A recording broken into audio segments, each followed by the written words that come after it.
DEI Rep Jasmine Crockett says Ted Cruz needs to be knocked over the head hard. Is she Maxine Waters 2.0?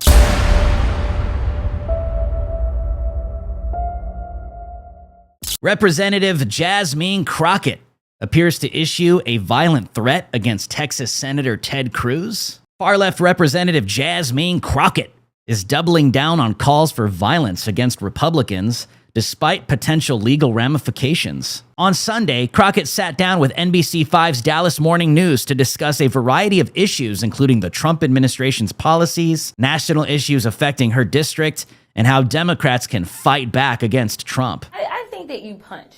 I think you punch. I think you're okay with you okay with punching. You know, I think, and I love Colin, and I think towards the end he started to punch a little harder. But, like, it's Ted Cruz. I mean, like, this dude has to be knocked over the head, like, hard, right? Like, there is no niceties with him, like, at all. Like, you go clean off on him, right? I think that you punch. I think you punch. I think you're okay with you okay with punching.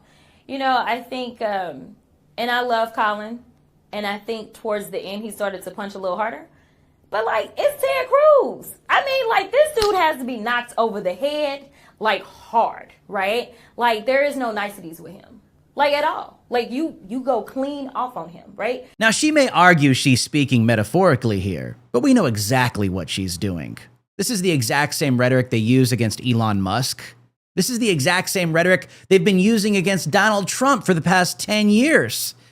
And that led to an attempt to try to blow his head off. Well, Attorney General Pam Bondi attempted to talk tough and told the DEI rep to tread carefully in regards to her rhetoric and words. And this was her response. Just in case the slow people listening decide to click this up later, I just want to say that I have never promoted violence whatsoever, yet I've also never made excuse for those violent actors such as the ones on January 6th. So Pam Bondi, if you have an issue with terrorism, maybe you should talk to your boss about locking back up those guys that he let out that participated in January 6th. When Pam Bondi, though, says, you know, tread carefully, what does that even mean? Yeah. All it means is that she's attempting to get me to say, oh, I'm going to be scared and I'm just not going to say anything, because they are willing to literally break the law. I mean, that's what we've seen them do. They are ignoring court orders. They are ignoring what our own laws are. When we look at things such as impoundment, things like that, this entire administration is rogue.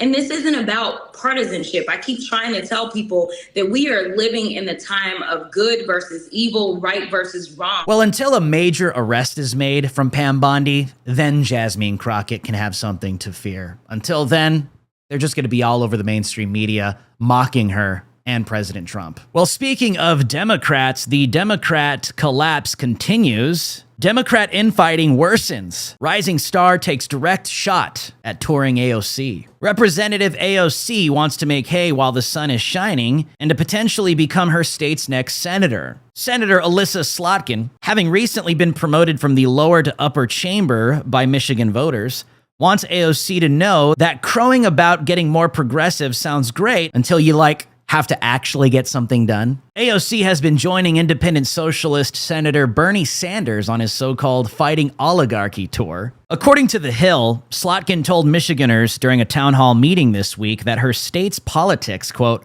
require me to be more than just an AOC. The UK Daily Mail reported, while AOC and Sanders are on tour, California Governor Gavin Newsom has launched a podcast where he regularly argues with Republicans and is seemingly reforming his hyper-liberal stances to more moderate positions. Senator Democrat leader Chuck Schumer, meanwhile, has recently fallen from grace after not opposing a Republican-led spending package in recent weeks. Many in his party, like AOC, have ripped him for not stopping the bill, an action that would have forced a government shutdown. As for the previous administration, Biden and Harris have gone quietly away for now. Now, we know after the 2024 election that the majority of the country is fed up with the leftist, Democrat, anti-American agenda. That's why they all voted for Donald J. Trump. He's in the White House now as a result. If they double down, if they triple down, if they quadruple down on their radical left anti-American agendas and policies, with someone like AOC and a Bernie Sanders, obviously that's going to backfire. Let them continue to do it. Only if we actually have free, fair, and secure elections. I mean, look how desperate Democrats really are. They're rolling Tim Walz back out.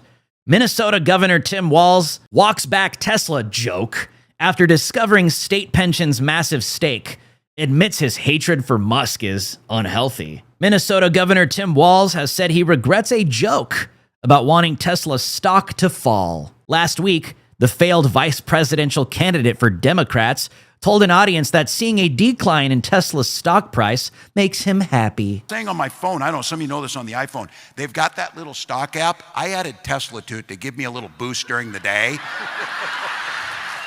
225 and dropping. So, and if you own one, we're not blaming you. You can take dental floss and pull the Tesla thing off, and take out, just telling you.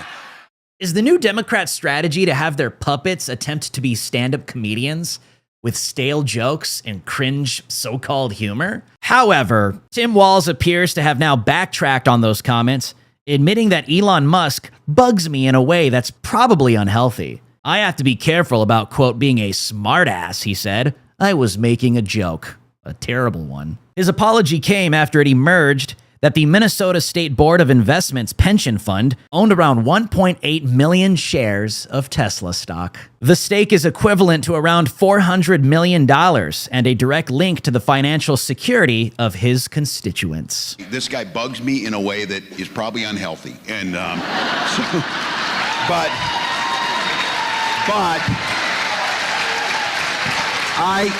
I have to be careful about being a smartass. I was making a joke. These people have no sense of humor. They are the most literal people.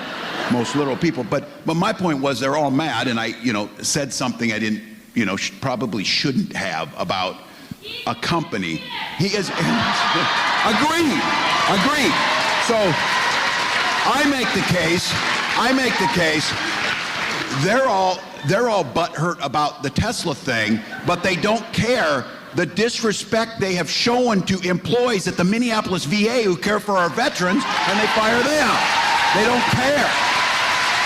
So we will have the conversation about efficiency in government and about doing that, but none of us believe for a second they're thinking about this.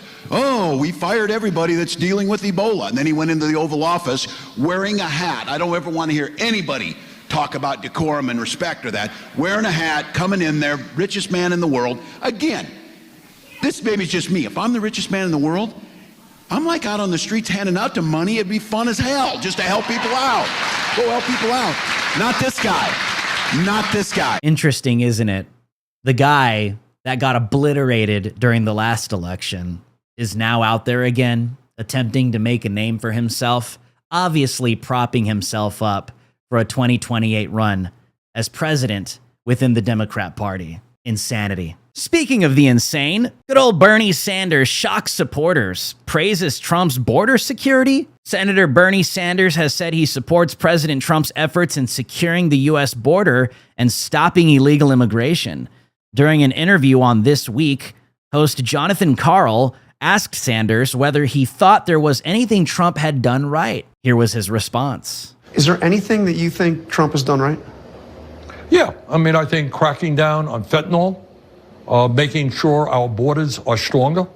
Look, nobody thinks that illegal immigration is appropriate. And I happen to think we need comprehensive immigration reform. But I don't think that it's appropriate for people to be coming across the border illegally. So we've got to work now on comprehensive immigration reform. The idea that Trump has, I don't know what his latest numbers are, he wants to deport 20 million people who are in this country who are undocumented.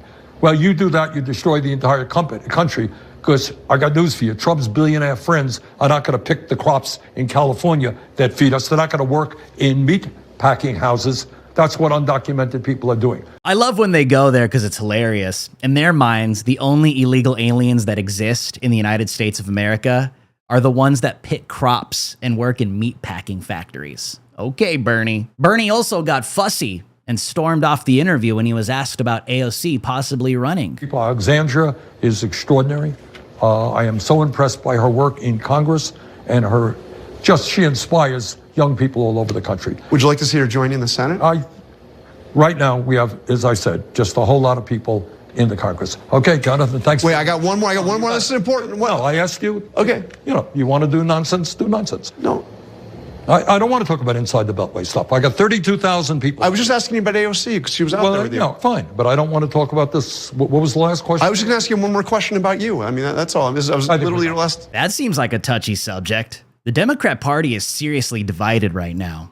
Good. My name is Drew Hernandez for the Gateway Pundit, and you have been on Watch with Drew Hernandez. I'll see you guys on the next one.